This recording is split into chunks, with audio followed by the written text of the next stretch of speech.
有人会睡觉的时候记录自己的睡眠状况吗？以前有录过，那很怕。对，如果你真的讲话讲了什么可怕的东西，这个家你还要吗？我很想试试看。老哥，可不可以跟他们沟通？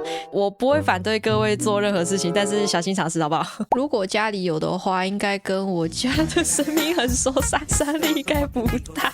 不对，你应该是要觉得那些应该就是你家里的神明长辈，不是其他人吧？你们家的神明长辈会随便让一个人进来这样子跟你一起睡吗？哇，那你的长辈人也是很好